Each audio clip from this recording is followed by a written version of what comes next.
বিরতির পর স্বাগত। ইটভাটার এক শ্রমিকের মৃতদেহ উদ্ধারকে কেন্দ্র করে কিন্তু চাঞ্চল্য। জানা গেছে ঘটনাটি ঘটেছে অমরপুর বীরগঞ্জ থানার অন্তর্গত ডালাক বাজার এলাকায় থাকা ডিবিআই ইটভাটা, এবং সেই ইটভাটাতেই কাজ করছিল এক ব্যক্তি।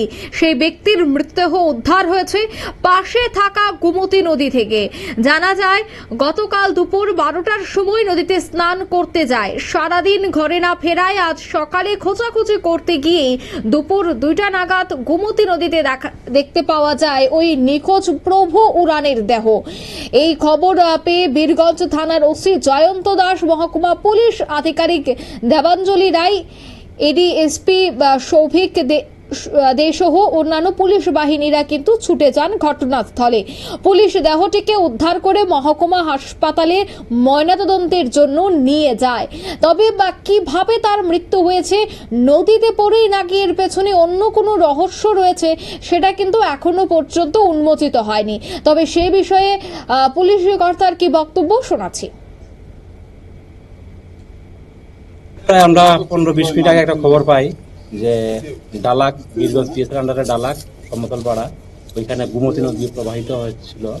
তো ওটারই মধ্যে একজন ডেড বডি একটা পাওয়া গেছে। তো আসলে লোকটার নাম হলো প্রভু উরাং, ডিবিআই ইটভাটাতে সে কর্মরত। তো গতকালকে সে প্রায় 12টা সাড়ে 12টার দিকে স্নান করতে এসেছিল নদীতে। তারপর থেকে তাকে আর খুঁজে পাওয়া যায়নি। লোকজনের যে স্টেটমেন্ট বা তাদের যে মতামত, প্রায় সময় সে মতামত অবস্থা থাকতো। তো সেই জলযোগেই সে মারা গেছে।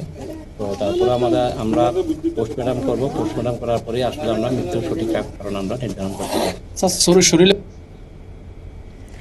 আপনারা শুনলেন পুলিশ কর্তার বক্তব্য। অমরপুরের বীরগঞ্জ থানা এলাকায় গোমতী নদী থেকেই সেই ব্যক্তির দেহ উদ্ধার হয়েছে। পরিবার পরিজনদেরকেও খবর দেওয়া হয়েছে। তবে শ্রমিকের মৃতদেহ উদ্ধারকে কেন্দ্র করে কিন্তু সংশ্লিষ্ট এলাকায় তীব্র চাঞ্চল্য ছড়িয়ে পড়ে। কিভাবে সেই শ্রমিক নদীতে তলিয়ে যায়, এর পেছনে কি কোনো ধরনের ষড়যন্ত্র রয়েছে নাকি দুর্ঘটনাজনিত এই কারণ, একাধিক বিষয় উঠে আসছে। মৃত্যু নিয়ে এখনো ধোঁয়াশা। তবে সবটাই পুলিশ তদন্তে এবং ময়নাতদন্তের পর বেরিয়ে আসবে বলে মনে করা হচ্ছে।